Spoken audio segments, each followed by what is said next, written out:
नमस्कार दोस्तों, freedom express में आप सबका स्वागत है।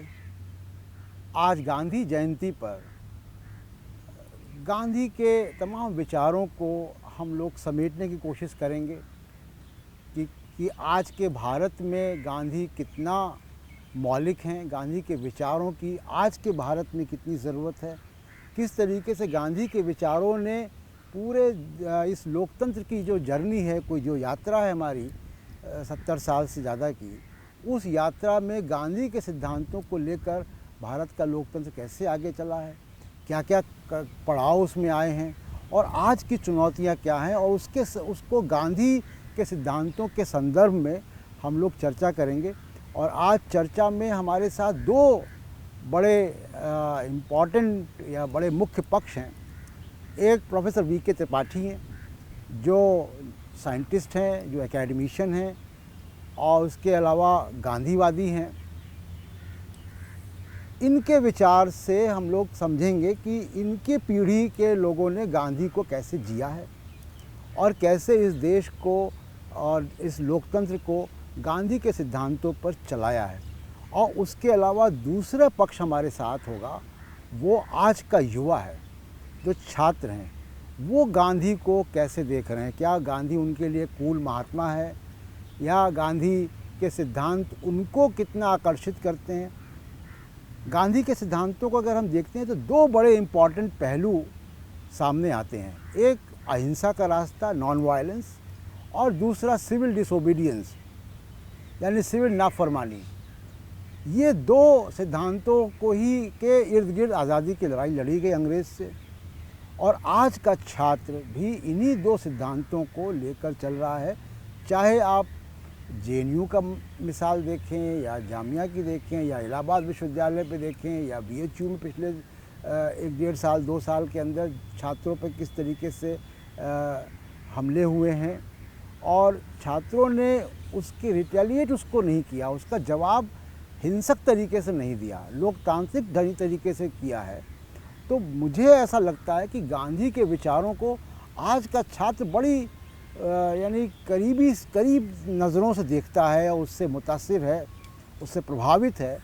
और चर्चा की शुरुआत हम प्रोफेसर त्रिपाठी से ही करते हैं।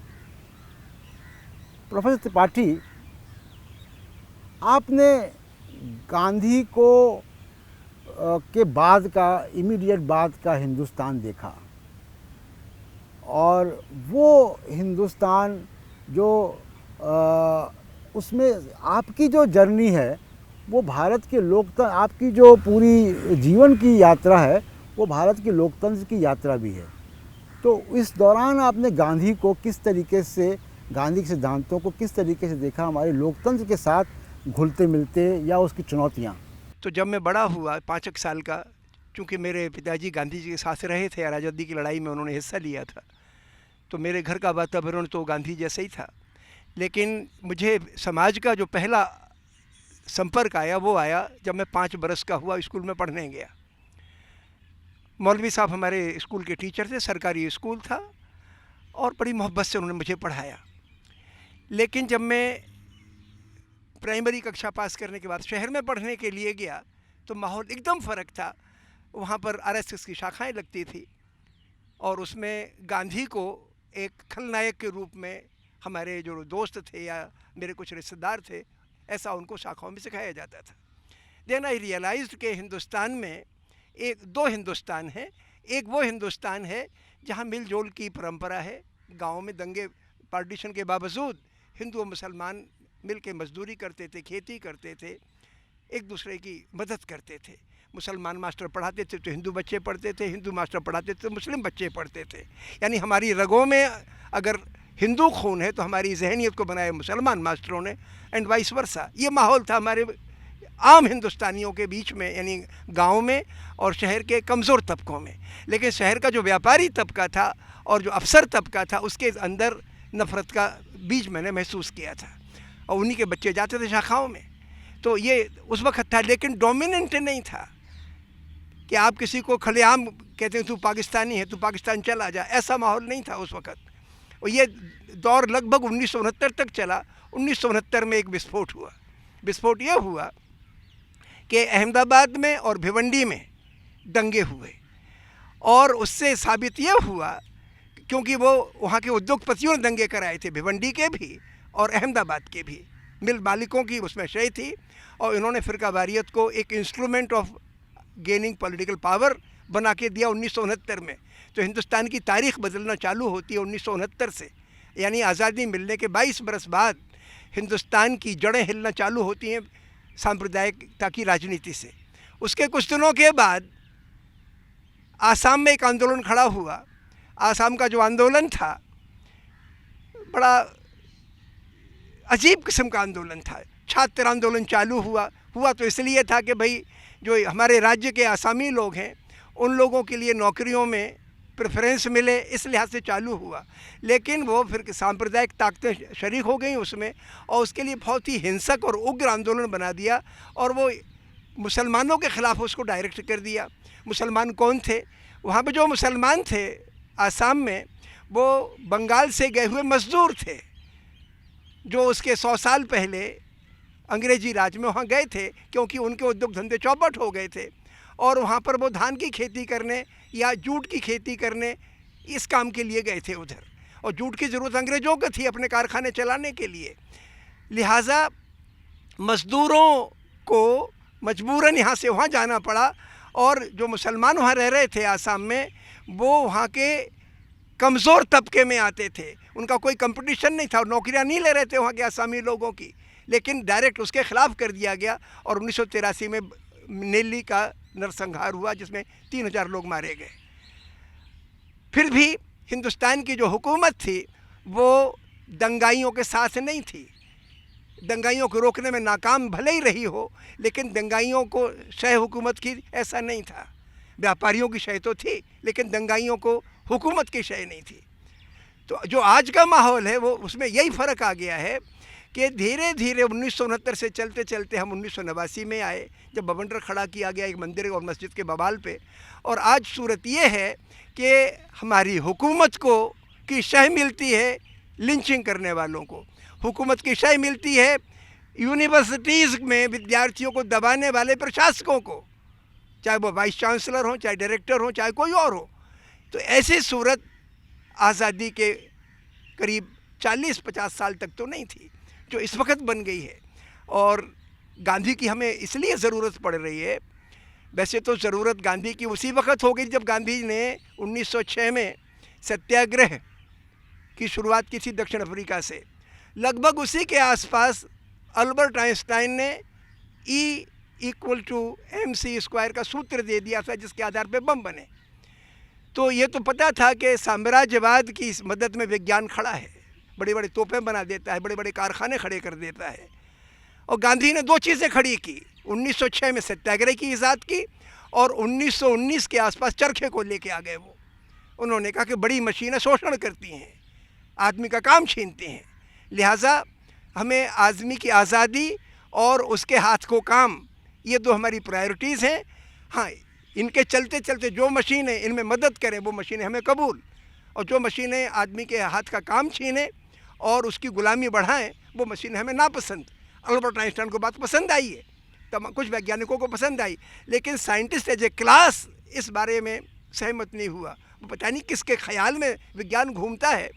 तो मैं समझता हूँ कि गांधी की ये जो चुनौती गांधी ने रखी कि कबूल की, परमाणु बम की चुनौती और बड़े कारखाने की चुनौती, आज वो हमारे सामने विकराल रूप में सामने है। आज सरकारें बहाना भले ही पाकिस्तान और चीन का और दूसरे मुल्कों का बनाएं कि हमें उनसे लड़ना है इसलिए मिलिट्री चाहिए। दरअसल जंग आउटडेटेड चीज़ हो चुकी है। 1971 की लड़ाई के बाद जितनी दुनिया में जंगें हुई वो सारी की सारी जंगें बेनतीजा रहीं। 1971 की लड़ाई ज़रूर जो हिंदुस्तान ने पाकिस्तान से लड़ी थी बांग्लादेश के सवाल पे वो कामयाब थी, उसका कोई नतीजा आया, बाकी लड़ाइयाँ बेनतीजा रहीं। तो आज अगर मिलिट्री की कोई पैरवी करता है तो इसलिए नहीं करता कि हमें पड़ोसी मुल्क को हराना है, बल्कि इसलिए करता है ताकि चुनाव में उनको एक एक्स्ट्रा नेशनलिस्टिक फर्वर पैदा करके फ़ायदा हो सके। ये सारी की सारी इंटरनल कंजम्पशन के लिए चीज़ें हैं। तो गांधी कहाँ खड़ा है? आपको अपनी मिलिट्री, अपनी पुलिस, अपना प्रशासन और अपनी सरकार से लड़ना है, क्योंकि उनके वेस्टेड इंटरेस्ट थे, आवाम को रिप्रेजेंट नहीं करती। दुनिया में कोई सरकार जनता को रिप्रेजेंट नहीं करती। गांधी ने हमें सिखाया ज़रूर कि हुकूमत दूसरों को दबाने के लिए नहीं है, एक इंस्टीट्यूशन है हुकूमत जिसका फ़र्ज़ है कायदे कानून का राज चलाओ, शिक्षा, बाज़ार, अर्थव्यवस्था वगैरह को सहूलियतें मुहैया कराओ और अकाउंटेबल बनो। प्रोफेसर त्रिपाठी, तो इन लोगों से ज़रा राय लेते हैं जो हमारे युवा साथी हैं कि ये गांधी के सिद्धांतों में क्या चीज़ें देखते हैं, वो कैसे जी रहे हैं गांधी के सिद्धांतों में, और गांधी के सिद्धांत उनके सपनों के भारत में या उनके मौजूदा भारत में कितना दिखता है। आपसे शुरुआत करते हैं। मेरा नाम इरशाद है, मैं दिल्ली विश्वविद्यालय से पीएचडी कर रहा हूँ, डिपार्टमेंट ऑफ फ़िलासफ़ी से। सबसे पहले तो मैं 2 अक्टूबर के दिन सब लोगों को मतलब बधाई देना चाहता हूँ। एक तरीके से ये दिन है कि हम गांधी को याद करें, गांधी के उन ख़यालों को याद करें, उनके उन आइडियाज़ को याद करें कि जिन आइडियाज़ की बुनियाद पे देश खड़ा है, तो हमें दोबारा से समझने की ज़रूरत है। ये मेरी पहली चीज़ है। दूसरा, जब से मैं 2010 के अराउंड दिल्ली विश्वविद्यालय में आया, और जब मैं दिल्ली विश्वविद्यालय में आया उसके तुरंत बाद इंडिया अगेंस्ट करप्शन का बहुत बड़ा मूवमेंट स्टार्ट हुआ था, और निर्भया का एक बहुत बड़ा बीभत्स केस आया था जो रेप का। तो उन दोनों मूवमेंट को अगर देखा जाए उठा के, वो मेरी ज़िंदगी के सबसे बड़े मूवमेंट्स थे। ख़ासकर जब मुझे बहुत ज़्यादा समझ नहीं थी समाज के बारे में, उन दो मूवमेंट्स ने ख़ासकर कि सरकार ही बदल के रख दी। तो दोनों मूवमेंट्स में सारे, चाहे वो दिल्ली यूनिवर्सिटी हो, चाहे और यूनिवर्सिटी हैं, जितने भी विद्यार्थी थे, जवाहरलाल नेहरू यूनिवर्सिटी, अम्बेडकर यूनिवर्सिटी, सारे विद्यार्थी आए और सीधा जो नॉन वायलेंस का गांधी का जो सिद्धांत है कि हम बस चाह रहे हैं कि बेसिक चीज़ें हमें अवेलेबल कराओ, हम कोई वायलेंस नहीं कर रहे हैं। सरकार से जवाबदेही मांग रहे थे सारे विद्यार्थी, और उन्होंने नॉन वायलेंस के मीन्स के थ्रू ही सरकार से सवाल पूछना स्टार्ट किया। तो पहले टाइम मुझे उस ख़याल का रेलेवेंस ही समझ आया, उसका रेलेवेंस कितना है, उसकी सार्थकता कितनी है, वो मुझे पहली दफ़ा समझ आया, और लोगों ने वो वहाँ पे डिपिक्ट किया। फिर निर्भया वाले केस में जब यहीं राष्ट्रपति भवन के सामने हम सारे लोग जब गेट के बाहर लटक रहे, तो किसी ने कोई वायलेंस नहीं की, पुलिस वाले लाठियाँ मार रहे थे, हम सब लोगों को पीट रहे थे। तो आज भी जब सीए का प्रोटेस्ट होता है, सारे लोग मार रहे थे। जब जामिया के छात्रों के सामने जब हम लोग वहाँ खड़े थे, लड़ रहे थे, गोलियाँ चलाई जा रही थी, तो किसी ने किसी को थप्पड़ तक नहीं मारा है। तो ये उस ख़याल की जीत है कि लोग, इस देश के विद्यार्थी, वो किसी भी विश्वविद्यालय के हों, अभी भी उसी ख़याल से जीतना चाहते हैं, और उसी ख़याल को वो आगे बढ़ाना चाहते हैं, जिनको हमारे जो आज़ादी के जो हीरो हैं, जिन्होंने इस देश को जिन सिद्धांतों के आधार पे इस देश की स्थापना की थी। तो मुझे लगता है कि गांधी बहुत रेलेवेंट है, ख़ासकर हम लोगों के लिए। बहुत सी लड़ाइयाँ हमने जीती हैं उस दौरान भी, आज भी सीए का इतना बड़ा मूवमेंट बना, वो इंडिया में ही नहीं ग्लोबल मूवमेंट बना। तो मुझे लगता है गांधी की बहुत सार्थकता है, और उनको दोबारा से समझने की ज़रूरत है। बिल्कुल सही बात आप कह रहे हैं कि गांधी का रेलेवेंस है, आप देखते हैं, आज का युवा देखता है, और आपने कई मिसालें बताई। आपसे मैं पूछना चाहता हूँ, अभी मौजूदा दौर में यूपी का देख लीजिए, वहाँ शिक्षक बहाली की तो बात छोड़िए, वहाँ पे जो आने वाले शिक्षक हैं उनको अब संविदा के आधार पर रखने की बात हो रही है। तो अगर ऐसे ही काम चला शिक्षा व्यवस्था में, तो फिर शिक्षा का लेवल क्या होगा हिंदुस्तान में? जाहिर सी बात है कि शिक्षा का असर, शिक्षा कैसी मिलती है, क्या पढ़ाया जाता है, कैसे पढ़ाया जाता है, समाज वैसा ही बनता है। कहीं शिक्षा नीतियों में, पढ़ने पढ़ाने के तरीक़ों में कहीं कुछ खामियां रही हैं, जिसकी वजह से समाज में आज हम एक ये बड़े पैमाने पर हिंसा की प्रवृत्ति देख रहे हैं। कुछ तथाकथित जो संगठन हैं, कह लीजिए, वो उनका एक ये टारगेट है कि हम आवाम को, लोगों को अशिक्षित रखेंगे। अशिक्षित रखने से ये होगा कि लोगों को अपने हक, क्या उनका हक है, किस चीज़ के लिए उन्हें लड़ना चाहिए, अपना हक लेना चाहिए कि नहीं लेना चाहिए, ये सारी चीज़ें मालूम नहीं होंगी उन्हें। तो इसके लिए वो अपने आवाज़ अपनी नहीं उठा पाएंगे।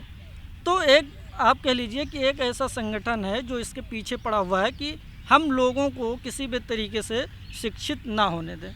दूसरी बात जो मैंने कही थी, वो गांधी जी ने कहा था कि हिंदुस्तान गांव में बसता है।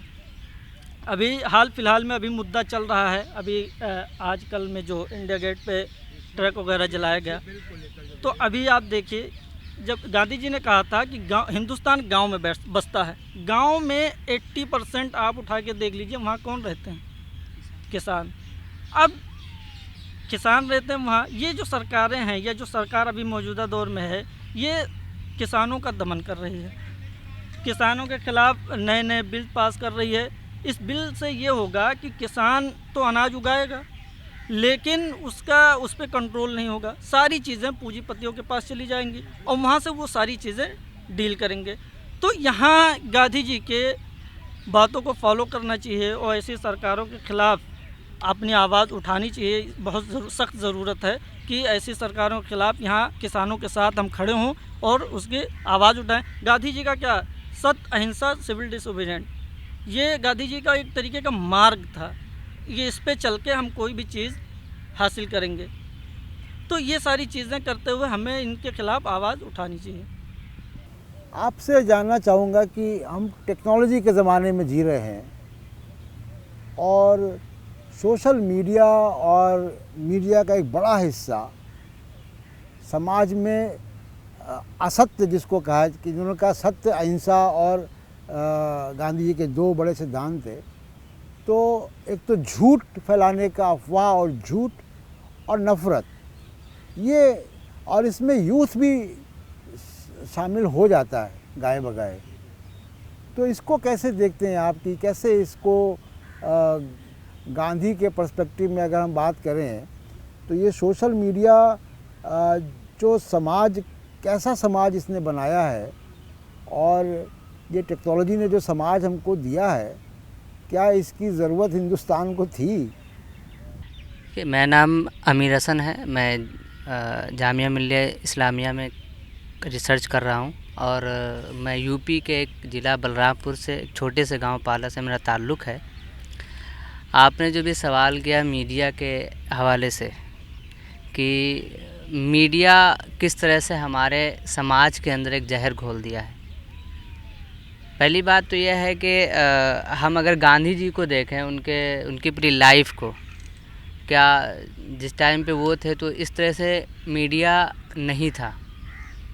एक आवाम, मैं हूँ, आप हैं, यही एक मीडिया का काम कर रहे थे, या प्रिंट मीडिया था, सोशल मीडिया का तो कोई ताल्लुक़ था ही नहीं। फेसबुक है, व्हाट्सअप है, जो भी है, ये सब कुछ था ही नहीं।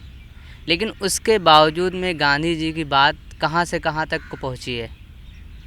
आज हमें उस चीज़ को देखने की ज़रूरत है। किसी विपिन सर है, मान लीजिए, अगर चाहें कि गांधी की बातें जो है सबके पास पहुंच जाएं, तो किसी एक इंसान के चाहने से नहीं होगा। गांधी को अपने अंदर, या गांधी की बातों को अपने अंदर हर एक इंसान को खुद पैदा करना होगा, तब गांधी के रास्ते पे हम चल पाएंगे। और जहाँ तक मेरा मानना है कि गांधी जी अपने आप को कभी इस तरह नहीं पेश किए कि वो कोई बालिस्टर थे, बल्कि उन्होंने कई जगह ऐसा पेश किया है कि वो किसान की तरह थे और वो किसानों के बीच में रह के अपनी ज़िंदगी भी गुजारे हैं। शायद हम में से किसी ने पढ़ा भी होगा कि वो बेंगलोर के अंदर जब ख़ास तौर से दूध दोहने वाला वो जब सीखने के लिए गए थे, तो वहाँ के जो मैनेजर या जो भी थे, आपके सामने बालिस्टर लिखा था, गांधी जी ने उसको काट दिया था, कहा था नहीं, मतलब उन्होंने वहाँ पे किसान का जिक्र किया था। तो आज जाहिर सी बात है कि, और ये भी मैं एक बात यहाँ पे ऐड कर दूँ कि कोई एक दिन गांधी के लिए नहीं है, बल्कि गांधी, जब तक ये दुनिया है, जब तक गांधी रहेगा, और गांधी की चीज़ें कभी ख़त्म नहीं मतलब कि होंगी। और ये मीडिया के ज़रिए, अगर हमारे पास मीडिया ना भी हो, मैं इस बात को भी कहना चाहूँगा, अगर मीडिया ना भी हो, अगर इस वक्त भी हम चाहें गांधी के रास्तों पे चल के गांधी के बात को हम गांव-गांव तक और पहुंचा सकते हैं, क्योंकि ये चीज़ें जो बुराई की चीज़ जो है वो ग्राउंड लेवल पे जो है जड़ पकड़ चुकी है। हमें वहाँ से भी इस चीज़ को ख़त्म करना होगा। कैसे करेंगे, आपसे पूछ रहा हूँ कि ये उन्होंने कहा कि ग्राउंड लेवल से शुरुआत करनी पड़ेगी और गांधी के सिद्धांतों को दोबारा इस्टेब्लिश करने के लिए जो कमज़ोरियाँ भारत के समाज में आई हैं और आपको आगे का भारत अभी संभालना है, आप कैसे देखते हैं इसको? मेरा नाम एजाज़ अहमद है, मैं जामिया से हूँ। गांधी जब साउथ अफ्रीका से वापस आए तो गांधी जी को हिंदुस्तान के बारे में कोई ख़ास नॉलेज नहीं थी कि हिंदुस्तान कैसा बसता है, क्या है। तो सबसे पहले उन्होंने पूरे हिंदुस्तान का भ्रमण किया और जानने की कोशिश करी कि हिंदुस्तान आखिर है क्या, किस तरह हिंदुस्तान है और अंग्रेज़ी हुकूमत के ज़रिए से हिंदुस्तानियों पर किस तरह से अत्याचार किया जा रहा है। उसी की एक झलक थी जब चंपारण के अंदर किसानों को लेकर के या उन्हें ज़बरदस्ती प्लांटेशन कराई जा रही थी, उनके ऊपर ज़बरदस्ती टैक्सेस थोपे जा रहे थे। उसको लेकर के जब गांधी जी ने एक सत्याग्रह स्टार्ट की तो उसके लिए हमें ज़रूरी होगा कि हम जाकर के ग्राउंड लेवल पे जाएं। उसके एक एग्जांपल मैं त्रिपाठी सर ही के देना चाहूँगा कि यूपी के अंदर आई थिंक एमपी या एमएलए का इलेक्शन चल रहा था, तो उस बीच में ये वेस्टर्न यूपी के अंदर एक अफवाह फैलाई गई कि हम माइनॉरिटीज़ को या यूँ कहें मुसलमानों को हिंदुस्तान से भगा देंगे और उनके जो ज़मीन जायदाद घर मकान होंगे हम उस पर हड़प कर लेंगे। और हिंदुस्तान के फ़िलहाल के गांधी विपिन त्रिपाठी सर उस वक्त वहाँ पर मौजूद थे। वहाँ पर जा कर के इन्होंने पूरा लोगों को समझाया ग्राउंड लेवल पे जा कर के। तो उसके लिए हमें ज़रूरी होगी कि हम जाकर ग्राउंड लेवल पे जाएं, ज़्यादा से ज़्यादा लोगों को समझाएं, क्योंकि टेक्नोलॉजी का ज़माना है। टेक्नोलॉजी ऐसे कि वो अपने हाथ में पूरा हैंडल कर इंसान करता है और उसके अंदर झूठ भी चीज़ें होती हैं, सच भी होती हैं। और जो दौर चल रहा है उसके अंदर झूठ ज़्यादा और सच्चाई बहुत ही कम है। तो उसके लिए होगा कि हमें ग्राउंड पे कहीं ना कहीं जाना होगा। और दूसरी एक चीज़ जो मैं इसमें ऐड करना चाहूँगा वो ये कि गांधी जी का जो भी बेसिक एजुकेशन सिस्टम था उसको लेकर के कि बच्चे को छोटे लेवल पे पढ़ाएं। उसका एक कभी 80s के एक प्रोफेसर थी, वो बता रही थी कि एजुकेशन सिस्टम को इस तरह से चेंज किया जा रहा है कि जो भी सिलेबस है सिलेबस को चेंज कर रहे हैं या फिर ऐसे टीचर्स को, ऐसे प्रोफेसर्स को हायर कर रहे हैं जो उनके आइडियोलॉजी के मानने वाले, उनके आइडियोलॉजी को रखते हों, यानी कि गांधी जी से हटकर हों। तो ऐसे हालत में हमारी सबसे बड़ी जिम्मेदारी जो बनती है कि ऐसे टीचरों के या ऐसे प्रोफेसर्स की या ऐसे बच्चों की माइंड को, सेटअप को चेंज करने के लिए हम स्कूल के अंदर भी कुछ प्रोग्राम करें। अगर हमें परमिशन मिले, जैसे त्रिपाठी सर करते भी रहते हैं, जगह जगह जा कर के हर मुमकिन कोशिश करते हैं कि स्कूल के अंदर जा कर के कि वहाँ पर एक जनरेशन बसता है जो जा कर के हिंदुस्तान को आगे चलाएगा। तो उन लोगों के माइंड को हम एक जो गंदी चीज़ से वाश किया जाता है, एक गंदी चीज़ें या गलत चीज़ें, झूठ चीज़ें उनके दिमाग में भरी जाती हैं, उसको कहीं ना कहीं हम जा कर के गाँव में या स्कूल वगैरह के अंदर जा कर के हम अपने वर्कशॉप करके उस चीज़ को हम संभाल सकते हैं। गांधी जी ने ये काम बड़ी कुशलता से किया था कि गांव और शहर दोनों को एक साथ खड़ा किया था। आज देखिए कि कृषि बिल पास हो गए और किस तरह पास हुए हम सब देख रहे हैं, उसको बहुत बड़ा विवाद है, उसको लेकर पूरे देश में किसानों का विरोध चल रहा है। लेकिन हम एक बात और देखते हैं कि शहर के लोग किसानों के साथ कम दिखते हैं, नहीं दिखते हैं, ना के बराबर हैं। जबकि जो किसान पैदा करता है, अगर वो उसकी मिल्कियत उसके ऊपर नहीं रहेगी, वो उसको दाम नहीं मिलेगा और उस पर उद्योगपतियों का कब्ज़ा होगा, जमाखोरी होगी, तो उसका सीधा असर शहर के लोगों पर पड़ेगा कि किस भाव में आप खरीदते हैं, आपकी प्लेट में जो खाना है वो कितना सस्ता और महंगा होगा। ये किसान किसान को अपनी कीमत कैसी मिल रही है उस पर तय होता है।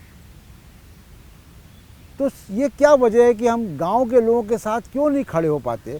और ये आज का जो स्टूडेंट है, जो आप लोग हैं, क्या ऐसी कोई बात आप लोग करते थे? मैं स्टूडेंट था तो हम लोग बहुत बातें करते थे, ग्रुप डिस्कशन करते थे आज रोज़ाना की समस्याओं पे और कैसे किया जाए।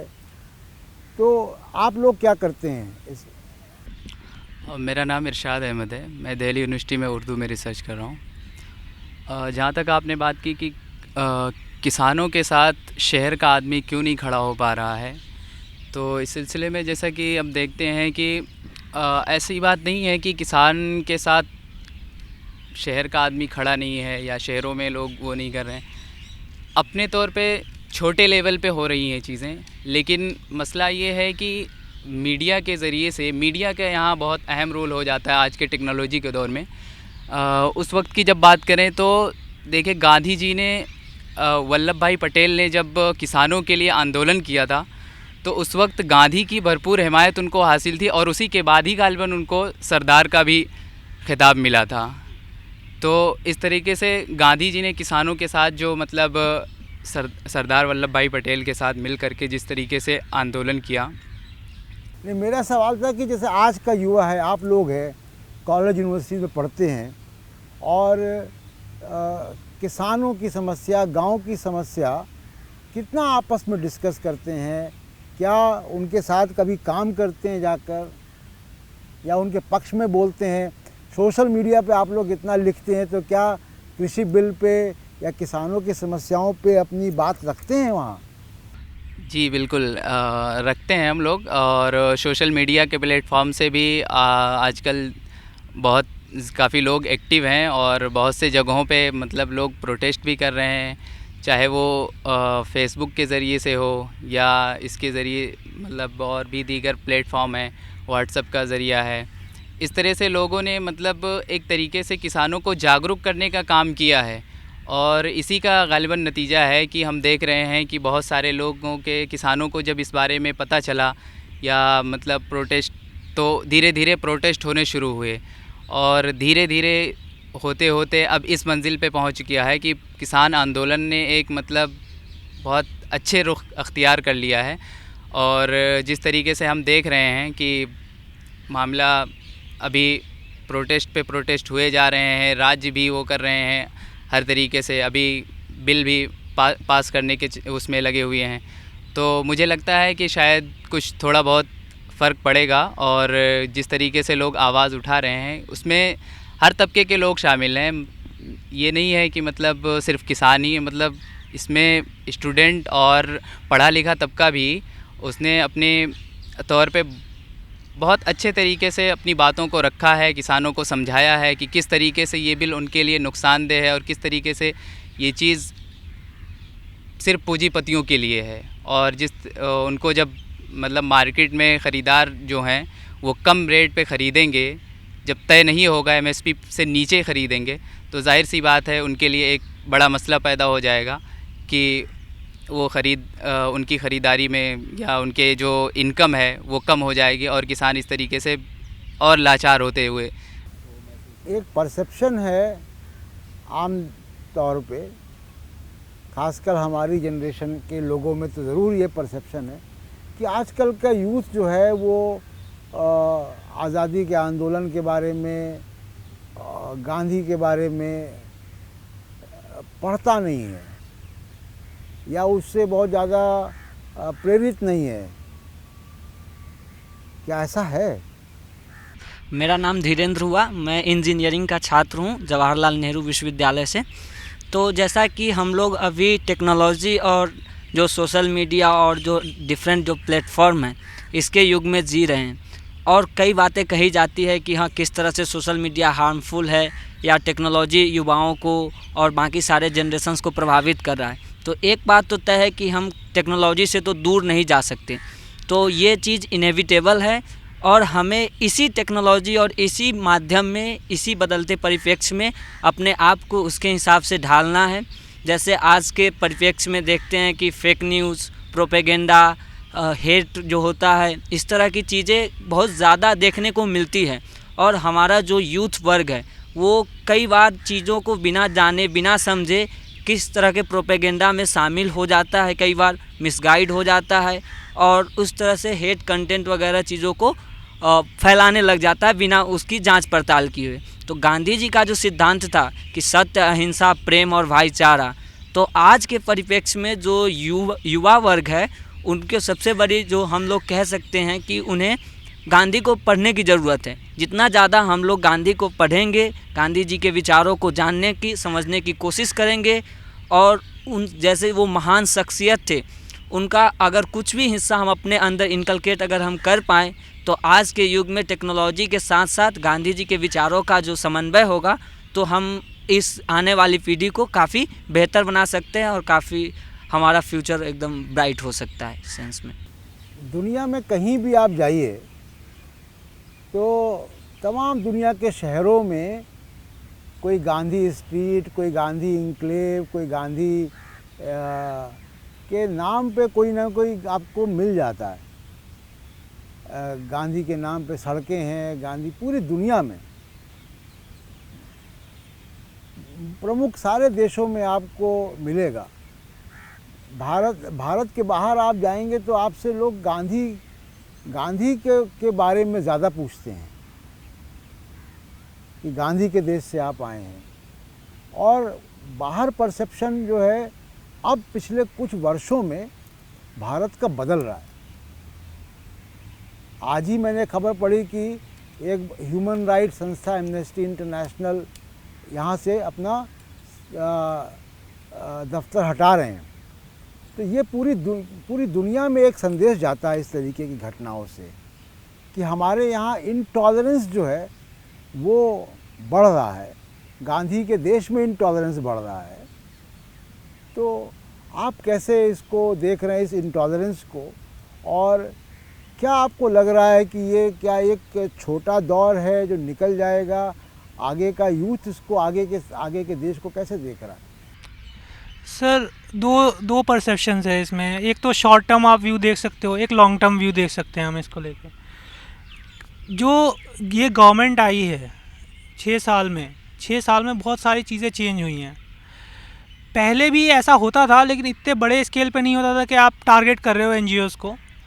अब एमनेस्टी का केस ले लें तो एमनेस्टी में FCRA जो एक्ट है उसमें जो अमेंडमेंट्स हुए हैं, अभी करेंटली अमेंडमेंट्स हुए हैं, एंड दूसरा FCRA का जो यूज़ है जो गवर्नमेंट करती है एनजीओज़ को टैकल करने के लिए। मैं सोशल वर्क बैकग्राउंड से हूँ एंड हमारे यहाँ CSR का इनिशिएटिव बहुत इंपॉर्टेंट होता है एनजीओज़ के लिए, क्योंकि CSR के थ्रू आप फंडिंग करते हैं एनजीओज़ की एंड वो एनजीओज़ बेस लेवल पे काम करते हैं।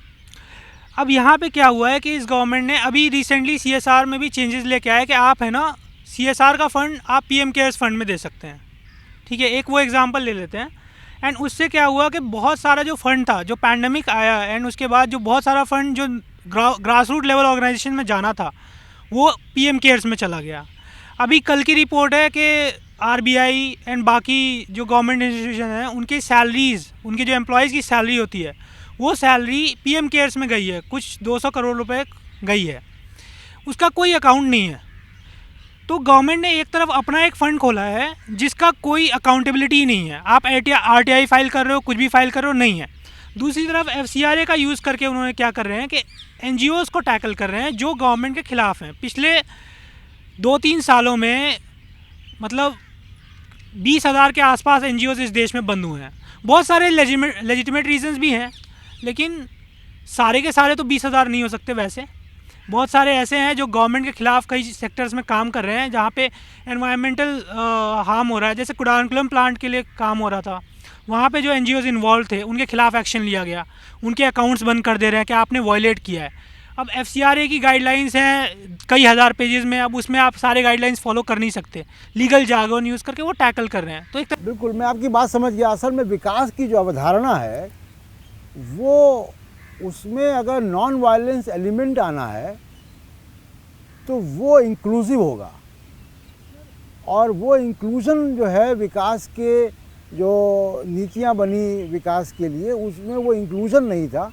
तो एक रीज़न तो ये भी समझ में आता है कि जो इंक्लूजन ना होने की वजह से जो खाई बढ़ती है समाज में वो एक वायलेंस की टेंडेंसी को जन्म देती है। उसके लिए हमें इंडिपेंडेंस के वक्त जाना पड़ेगा।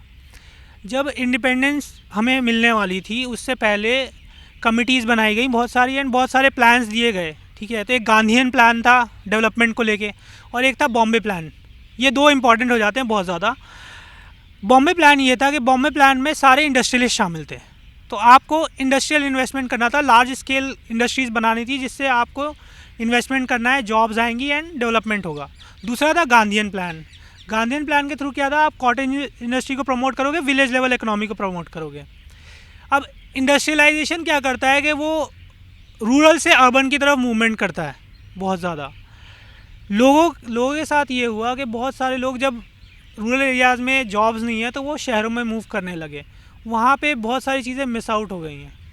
तो वो चीज़ अभी भी हम करेक्ट कर सकते हैं, लेकिन उसमें टाइम लगेगा। आपसे जानना चाहता हूँ कि बड़ा सीधा सवाल कि बीइंग ए मुस्लिम पिछले कुछ वर्षों में आप उस सारे संविधान जिन सिद्धांतों पे बना और जिन सिद्धांतों पे भारत का लोकतंत्र खड़ा हुआ, जो आज़ादी की लड़ाई की मूल भावना थी, वो उसको माइनॉरिटीज़ या दलित या दूसरे जो मार्जिनलाइज सोसाइटीज़ हैं वो उनके ऊपर कैसा असर हुआ? सर डेफिनेटली पिछले कुछ वर्षों में अगर हम बात करें तो एक रैपिडली मैं ये नहीं कहूँगा कि इंडियन इंस्टीट्यूशन हमेशा से इंक्लूसिव थे। एक समाज का एक वर्ग हमेशा से एक रहा है जो एक दूसरे वर्ग पे हावी, हमेशा से 70 साल की हम या पहले की भी हिस्ट्री देखें तो हावी रहा है। पर एक सोसाइटी में एक इक्विलिब्रियम फिर भी एक था कि एटलीस्ट एक समुदाय या दलित समुदाय कह लीजिए आप या मुस्लिम समुदाय कह लीजिए कि वो रह सकता था, उसके पास अपॉर्चुनिटीज़ थी, वो अपनी लाइफ थोड़ी चेंज कर सकता था, अपने सोशल मोबिलिटी उसके लिए पॉसिबल थी। बट अभी कुछ वर्षों में जो ऐसे रैपिड चेंजेस आए हैं उन्होंने काफ़ी मुश्किल बना दिया है, ख़ास करके मुस्लिम समुदाय के लिए मैं कहूँगा कि एक यूथ को सोशल मोबिलिटी की तरफ बढ़ना। क्या हमें यूनिवर्सिटी हमसे कहा जाता है कि आप पढ़िए लिखिए, अपनी कम्युनिटी के लिए कुछ करिए, बट जब हम पढ़ते हैं लिखते हैं कम्युनिटी के लिए कुछ करते हैं तो हमारे ख़िलाफ़ एक प्रोपेगेंडा चला दिया जाता है कि यूपीएससी जिहाद चल रहा है या जामिया जिहाद चल रहा है। यार अब हम तो हंस के टाल देते हैं, लेकिन मैं समझता हूँ कि एक वर्ग है सोसाइटी में जो शायद उसे बहुत ज़्यादा सीरियसली लेता है, शायद वो वही अंतिम मीडिया का जो सत्य मीडिया दिखाती है उसी अंतिम सत्य समझ लेता है। तो मैं समझता हूँ सर इस दौर में, इस कम्युनलिज़म के दौर में जब आपस में हमें बांटने की कोशिश करी गई है, और ये पहली बार नहीं है कि हमें बांटने की कोशिश करी गई है, हमें आज से 100 साल पहले भी बांटने की कोशिश की गई थी और हम बटे हुए भी थे एक तरह से रियासतों में, कबीलों में या अलग अलग अपनी अपनी आइडेंटिटीज़ में। तो सर मैं गांधी की रेलेवेंस इसलिए आज उतनी ही इम्पॉर्टेंट लगती जितनी 100 साल पहले थी। जैसे गांधी खिलाफत मूवमेंट से मुसलमानों को और जो हिंदू राइट विंग के कुछ लोग थे उन्हें भी, और एक कांग्रेस को एकजुट ला, एक अम्ब्रेला कोलिशन बनाया एक उस वक्त के रिजीम के ख़िलाफ़। तो सर मुझे लगता है आज भी हमें उन गांधी के सिद्धांतों को फॉलो करना उतना ही ज़रूरी है। एक अम्ब्रेला कोलिशन बनाने की, या चलिए कोलिशन थोड़ा पॉलिटिकल वर्ड हो जाता है, एक एकता बनाने की ज़रूरत है उस रिजीम के ख़िलाफ़ जिसने हमारे बोलने की आज़ादी तक पे पाबंदी लगा रखी है। देखिए, जब 15 अगस्त 1947 को पंडित नेहरू लाल किले पे झंडा फहरा रहे थे और देश आज़ादी की सुबह देख रहा था, उस वक़्त महात्मा गांधी दिल्ली में नहीं थे। जिन्होंने अपना पूरा जीवन आज़ादी की लड़ाई के लिए लड़ाया वो वहाँ थे जहाँ उनकी ज़रूरत थी, और वो नवाखली में थे, और वो हिंदू मुस्लिम दंगों के बाद वहाँ पे लोगों से बात करके दंगों को ख़त्म करवाने की, हिंसा को ख़त्म करवाने की कोशिश कर रहे थे। आज हम देखते हैं कि जो पॉलिटिकल पार्टीज़ के राजनेता हैं, तमाम वारदातें होती हैं, बहुत सी हिंसा होती है, तो कुछ मीडिया में तस्वीरें खिंचाने के लिए या कोई ट्वीट या कोई बयान के अलावा पॉलिटिशियन ज़रा कंधे से कंधा मिलाकर नहीं खड़ा दिखाई देता समाज के साथ। तो ये पॉलिटिशियन को कितना ज़िम्मेदार आप मानते हैं, एक बात। दूसरा कि क्या जो युवा पॉलिटिशियन, जो आप लोग युवा हैं, ये पॉलिटिक्स में आ रहे हैं और वो इसको कैसे बदलेंगे? मेरा नाम अशर अहमद है और मैं दिल्ली यूनिवर्सिटी से पीएचडी कर रहा हूँ इन फिज़िक्स में। जैसे अभी आपने लास्ट बात कही, पॉलिटिशियंस, युवा जो आ रहे हैं पॉलिटिक्स में, वो इस समाज को कैसे बदल सकते हैं या बदलेंगे। मुझे लगता है जिस भी इंसान की अगर थिंकिंग पॉलिटिक्स की तरफ जा रही है तो पॉलिटिक्स की थिंकिंग के साथ साथ वो एक अपॉर्चुनिस्टिक बन जाता है। जहाँ पर उसे बेनिफिट मिलेगा वो उसके लिए बोलेगा, उसके लिए काम करेगा। कहीं ना कहीं वो पर्सनल बेनिफिट, अपनी फैमिली बेनिफिट या अपने गांव के लेवल के बेनिफिट वहाँ तक वो सोचता है, वो उससे आगे नहीं सोचता। हो सकता है कि मैं आज कांग्रेस के लिए काम कर रहा हूँ, मुझे अच्छे ऑफ़र बीजेपी में मिलने शुरू हो जाए तो मैं वहाँ चले जाऊँगा। मोस्ट ऑफ़ दी सिचुएशन में लोग ऐसे कर रहे हैं और लास्ट 2-4-5 साल में आपने ये मूवमेंट देखी है कि इवन यंगस्टर्स भी ऐसा कर रहे हैं कि इनके थॉट्स इस पार्टी से मिलते हैं, इस सोसाइटी से मिलते हैं, बट जैसे अपॉर्चुनिटी मिलती है या फिनंशियल हेल्प मिलती है वो उधर की तरफ मूव कर जाते हैं। तो मुझे लगता है कि पॉलिटिक्स के बगैर भी हम अपने समाज को सुधार सकते हैं। इसके ऊपर मैं थोड़ा सा बाद में बोलूँगा, बट मैं आपने पहले भी एक बार कहा, अभी डिस्कशन में बात की थी कि गांधी को हमें पढ़ना चाहिए, कितना पढ़ना चाहिए। तो मुझे ये लगता है कि हर किसी ने ना गांधी को पढ़ा नहीं है। एक्चुअली मैं बिहार से हूँ बट मेरी परवरिश पंजाब में हुई है। आप टिल 10th मतलब हायर एजुकेशन तक ही आप हिस्ट्री पढ़ते हो, और मुझे अच्छे ढंग से याद है कि मैंने इंडियन हिस्ट्री नहीं पढ़ी है। पंजाब में सिखिज़म पढ़ाई जाती है और मोस्टली भगत सिंह पढ़ाया जाता है। तो जो पंजाब बैकग्राउंड से आ रहे हैं मुझे नहीं लगता कि उनको गांधी के बारे में पता है। आप लोग हिंदी बेल्ट से हैं तो शायद गांधी के बारे में आपको पढ़ाया गया होगा। साउथ ईस्ट के बारे में भी मुझे पता नहीं है, साउथ में गांधी पढ़ाया जाता है या नहीं पढ़ाया जाता, नॉर्थ में गांधी पढ़ाया जाता है या नहीं पढ़ाया जाता। तो कहीं ना कहीं ये सेंट्रल लेवल पर भी पिछले 70 साल में एक नाकामयाबी रही है कि प्रॉपर हम मैसेज पहुंचा पाए कि गांधी क्या थे, क्या कहना चाह रहे थे और उनके सिद्धांत क्या हैं। जी आजकल के बच्चों को थोड़ा बहुत पता चल रहा है सोशल मीडिया के थ्रू, अदरवाइज़ नहीं। हम थोड़े से क्लिप देखते हैं, वहाँ से पता कर लेते हैं, 2-4 सिद्धांत पता चल जाते हैं हमें गांधी जी के। टू बी लॉयल मुझे ज़्यादा नहीं पता, अगर मैं कुछ जानता भी हूँ तो ये सोशल मीडिया के थ्रू ही जानता हूँ, क्योंकि मैंने बुक्स नहीं पढ़ी। फिर उसके बाद हायर एजुकेशन के बाद आप मूव करते हो अपने करियर की तरफ, कुछ आर्ट्स की तरफ मूव करते हैं, कुछ कॉमर्स की तरफ, कुछ साइंस की तरफ। जो लोग साइंस की तरफ मूव कर गए वो गांधी से विचलित हो ही गए हैं, उनको बिल्कुल नहीं पता और उन्हें फ्यूचर में कभी उन्हें पढ़ने का मौका भी नहीं मिलेगा। कॉमर्स वालों को भी कभी नहीं मिलेगा। ये थोड़े से लोग हैं जो हिस्ट्री की तरफ जा रहे हैं, वो अच्छी एक्सप्लेनेशन दे सकते हैं इस बारे में। एक और आपका ये था कि गांधी फॉरेन में फेमस है, वहाँ पे उनके स्टैच्यूज़ हैं, उनके नाम पे स्ट्रीट हैं। हाँ, मैं स्विट्ज़रलैंड जाता रहता हूँ और मैंने जिनेवा में भी देखा है और भी इटली के 1-2 जगह पे मैं गया हूँ, वहाँ पे मैंने गांधी की स्टैच्यू देखी है। कहीं ना कहीं मुझे ये लगता है कि उस ड्यूरेशन, उस टाइम हमारी इंडियन लोगों ने उनको ब्रांड किया था कि गांधी जी ये थे, उन्होंने कोशिश की थी कि हम इस फ़िलॉसफी को आगे बढ़ाएं, बट करंट जनरेशन नहीं बढ़ा रही, वो गॉडसे थिंकिंग को आगे बढ़ा रही है। अभी हाल फिलहाल ही थोड़े दिन पहले दिल्ली यूनिवर्सिटी के मेन गेट पे ये गॉडसे की प्रतिमा लगा दी गई थी। तो वीर सावरकर की। तो हमारे समाज में अभी भी 2 थिंकिंग के लोग हैं, एक जो आरएसएस थिंकिंग के लोग हैं और एक नॉर्मल है। मैं उसको गांधीवादी नहीं कहूँगा। हम में से मुझे नहीं लगता, अगर प्रोफेसर त्रिपाठी जी को छोड़ दें तो मुझे नहीं लगता कि कोई प्रॉपरली गांधी को फॉलो करता है। हम बात कर सकते हैं, हम अच्छी बातें कर सकते हैं गांधी जी के ऊपर, पर हम अपनी लाइफ में कुछ भी ऐसा नहीं करते जो गांधी जी किया करते थे। हम सिर्फ उनकी बातें जानते हैं। तो यहाँ पे जो मोस्ट एक्टिव लोग हैं उसको काउंटर करना एक ये सबसे बड़ा चैलेंज है। आप मीडिया की बात कर रहे थे, मीडिया बहुत एक्टिव है रॉन्ग सेंस में। कहने का मतलब जो सावरकर थिंकिंग है उसके ऊपर बहुत ज़्यादा एक्टिव है, गांधी जी की थिंकिंग पे ऊपर बिल्कुल भी नहीं। एग्जांपल के तौर पर मैं आपको बता रहा हूँ कि अगर कोई न्यूज़ चल रहा है जिसमें बड़ी शालीनता से कोई न्यूज़ की रिप्रेजेंटेशन हो रही है, लोग उसको लाइक नहीं करते। अगर उसी के पीछे म्यूज़िक है, हाई पिच है, आप चिल्ला के बातें कर रहे हो, तो आप उसी न्यूज़ चैनल को देखते हो। जनरली आजकल यही चल रहा है।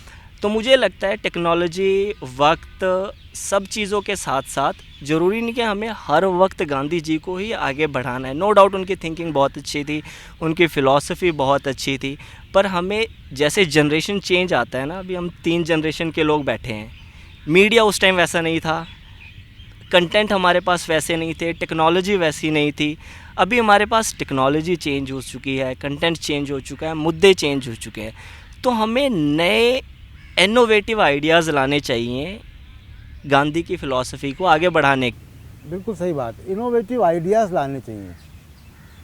तो इनोवेटिव आइडियाज़ ज़ाहिर सी बात है कि यंगर जनरेशन से आएगा।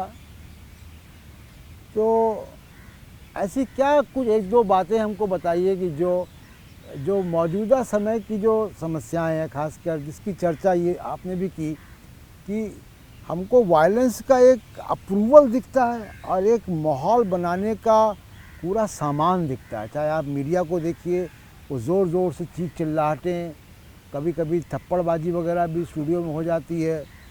तो पूरा एक माहौल जो है बनाने का, समाज को हिंसक बनाने का पूरा सामान तैयार होता है। लेकिन इससे निकला कैसे जाए? क्या युवा क्या सोच रहा है इस बारे में? चलिए, ज़्यादातर मैं हरचंद हूँ और मैं पीएचडी स्कॉलर हूँ। मैं डेटा साइंस वगैरह इस फील्ड से हूँ, तो मुझे इतना ज़्यादा मतलब बैकग्राउंड ज़्यादा इतना नहीं पता है। जनरली हम लोग अभी का सिचुएशन को देख के, जैसे मीडिया को शाम को 8 बजे अगर टीवी खोलोगे, 8-9 बजे के आसपास की टीवी खोलोगे, रात में 10 बजे तक वही शोर चपाटा, मतलब गाली गलौज, ज़्यादातर वो बोलते हैं हम सही न्यूज़ दे रहे हैं, वो बोलेंगे हम सही न्यूज़ दे रहे हैं। तो इस बीच में मतलब सही न्यूज़ का ही सबसे बड़ा प्रॉब्लम है। सही न्यूज़ आ ही नहीं पाती लोगों के सामने। कि जैसे अगर मैं सामान खरीदने बाहर निकला, सपोज़ 8 बजे के पास, मैं जहाँ देखूँगा वहाँ पे वही चल रहा है। सपोज़ मैं किराने वाले दुकान के पास, उसके पास भी अगर छोटा टीवी है, उन्होंने भी वही लगा रखा है। मैं किसी दूसरे फल सब्जी वाली दुकान, या अगर वहाँ पे टीवी नहीं है तो कहीं और दूसरी जगह गया, या मार्केट में किसी रिलेटिव। हाँ, लेकिन उसके लिए सिर्फ मीडिया दोषी नहीं है, लोग देख भी रहे हैं ना। टीआरपी उसको आ रही, तब तो वैसा कंटेंट क्रिएट हो रहा है। तो उसको जो आपने बात कही कि इनोवेटिव आइडियाज़, तो वो इनोवेटिव आइडियाज़ क्या होने चाहिए आपके समझ से? जैसे ग्रुप डिस्कशन ही सबसे, जैसे अगर फ्रेंड सर्कल में है तो ज़्यादा से ज़्यादा डिस्कशन, मीडिया के बाहर निकल के, हाँ, मीडिया के बाहर निकल की बात होनी चाहिए। जी जी। ये जो सोशल मीडिया और जो वर्चुअल मीडिया के ज़रिए न बात करके सीधा संवाद भी समाज में स्थापित करना चाहिए। डायरेक्ट संवाद हमारा बहुत ज़रूरी है। सीधा संवाद के बिना अभी पॉसिबल नहीं। ये बड़ा काम होगा अगर ये शुरू हो जाए। और ये काम नेताओं को भी करना चाहिए कि ट्विटर को छोड़कर गांव में जाएं और लोगों से मिलें। आप कैसे सोचते हैं?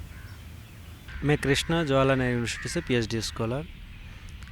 जनरली मेरा मानना ये है कि जो बात चल रही है ना कि मीडिया की, और जो मीडिया किस प्रकार से रिप्रेजेंटेशन करता है, तो हर एक दौर आता है जब मतलब जिस गवर्नमेंट होती है, जो सरकार होती है, उस दौर में अपना चैनल्स होता है उनका, और जो मेन स्ट्रीमिंग मीडिया होता है वो उसी चीज़ को फॉलो करता है। और अगर आपकी बात को आगे तक पहुंचाना, क्योंकि जनरली जो गवर्नमेंट होगी उसी की आइडियोलॉजी को मीडिया रिप्रेजेंट करेगा, और अगर आपको आपकी बात रखनी है तो आपको उसके अलावा अल्टरनेट मीडिया पे जाना पड़ेगा, क्योंकि मेन स्ट्रीमिंग मीडिया आपको लेके नहीं जा सकता। और बेसिकली ये सबसे ज़रूरी चीज़ है। जैसे अर्जुन ने बताया कि ग्रुप डिस्कशन होना चाहिए। हाँ, आज मेरे पास में एक न्यूज़ आ रही है, मैं क्या कर रहा हूँ, तुरंत उसको फॉरवर्ड कर देता हूँ, बिना उसको जांचे, बिना उसको परखे। जो फेक न्यूज़ का जो सबसे बड़ा चल रहा है, ये अल्टरनेटिव मीडिया का सबसे बड़ा लूप फॉल भी निकला है कि हम लोग बिना कुछ देखे, बिना किसी सत्यता की जांच किए हुए जो न्यूज़ आ रही है उसको सीधा दनादन फॉरवर्ड किए जा रहे हैं। और क्या हो रहा है, उसका इफेक्ट क्या पड़ रहा है, बिल्कुल एकदम गलत नेगेटिव। कुछ समय पहले जब मीडिया पे या व्हाट्सएप पे सर्कुलर होती थी, गांधी जी की इमेज मतलब सर्कुलर की थी, गांधी जी ये थे, गांधी जी वो थे, गांधी जी ये थे, गांधी जी भारत के बीच में से रास्ता निकालना चाह रहे थे, पाकिस्तान से बांग्लादेश जाने का, इतनी लैंड चली जा रही थी।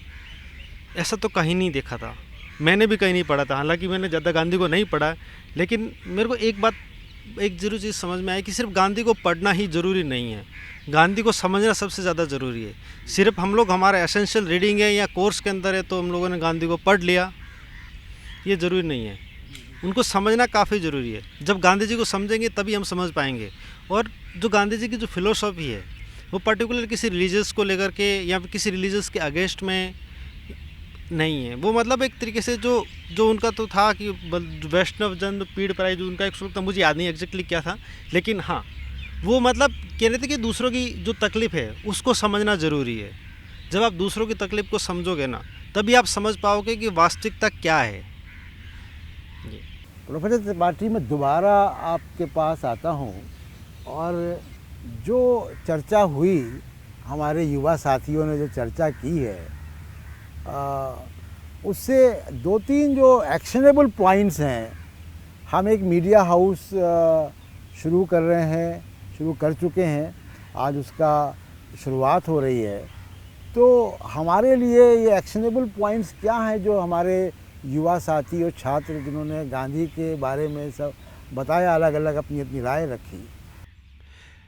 मोटी तौर पर सब लोगों ने ये बात रखी कि सच्चाई सेंट्रल पॉइंट होना चाहिए हमारे मीडिया का, फेक न्यूज़ नहीं, या ख़ास पॉलिटिकल मोटिवेशन से खबरें फैलाना नहीं।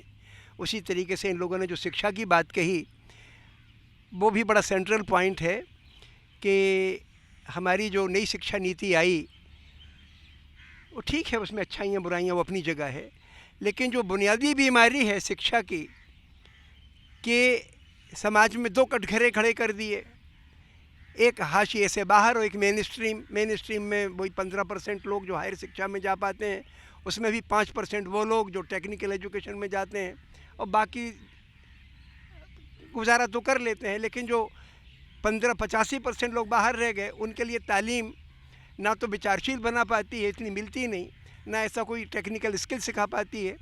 तो लिहाजा ये बहुत गंभीर बात है कि गांधी जी का जो शिक्षा के बारे में रुख था कि वो हर एक का हक है, सिर्फ मेरिटोरियस लोगों का नहीं, बल्कि हर बच्चे का हक है कि इतनी तालीम उसको मिले कि ज़िंदगी के फ़ैसले खुद कर सके और अपने पाँव पे खड़ा रह सके। किसानों की बात भी आप बच्चों ने बताई, वो बहुत सलीके से रखी कि जितने छात्र आंदोलन हैं, किसान आंदोलन हैं, वो सारे के सारे अहिंसक हैं। और आपने तो बहुत गंभीर बात कही कि लेकिन दोनों मिले नहीं हैं। विद्यार्थी आंदोलन खड़ा करते हैं तो किसानों के हक में खड़ा नहीं होता। अभी किसान आंदोलन खड़ा कर रहा है तो विद्यार्थी, इक्का दुक्का विद्यार्थी ज़रूर, कुछ आर्ट्स के विद्यार्थी सहानुभूति उससे रखते हैं, उस पर अपनी राय रखते हैं, कुछ शिक्षक भी कर लेते हैं, लेकिन एज ए क्लास स्टूडेंट्स उस पर एजुटेटेड नहीं हैं। तो मैं समझता हूँ कि ये जो बात उभर के आई कि इस पूरी चर्चा में कि इन आंदोलनों को जो ज़मीनी तौर पर वर्किंग क्लासेस या छात्रों के बेहतरी के लिए चल रहे हैं, इनको मिल के काम करना चाहिए और इनको अहिंसक होना चाहिए, सच्चाई पर बेस्ड होना चाहिए। अपनी बात मनवाने के लिए झूठे आंकड़े रखना, अपने दुख दर्द को ज़्यादा बढ़ा चढ़ा के बोलना, ये सच्चाई के असूल के ख़िलाफ़ है, गांधीयन प्रिंसिपल के ख़िलाफ़ है। और ये मैं समझता हूँ कि इन बच्चों में, ये तो अलग अलग विश्वविद्यालयों के हैं, JNU के हैं, दिल्ली यूनिवर्सिटी के हैं, जामिया मिलिया के हैं, और इन सब लोगों का रुख मुझे देख के बड़ी खुशी हुई कि आज अहिंसा की और सत्याग्रह की ज़रूरत है।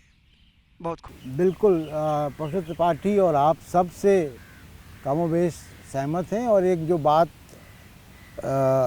हमारे लिए एज ए मीडिया हाउस निकल कर आती है कि, और दर्शकों से भी निवेदन है कि कृपया फेक न्यूज़ को, झूठी खबरों को व्हाट्सएप में या किसी भी मार्फत आपको मिलती है उसको फॉरवर्ड ना करें, सच्चाई पे यकीन करें, सच्चाई को आगे बढ़ाएं। और फ्रीडम एक्सप्रेस की यही मुहिम है कि समाज का, सरकारों का, सबका सच हम सबके सामने रखें। आप लोगों ने हमारी बातें सुनी और फ्रीडम एक्सप्रेस को लाइक शेयर करते रहिए, फ्रीडम एक्सप्रेस के प्लेटफॉर्म्स को।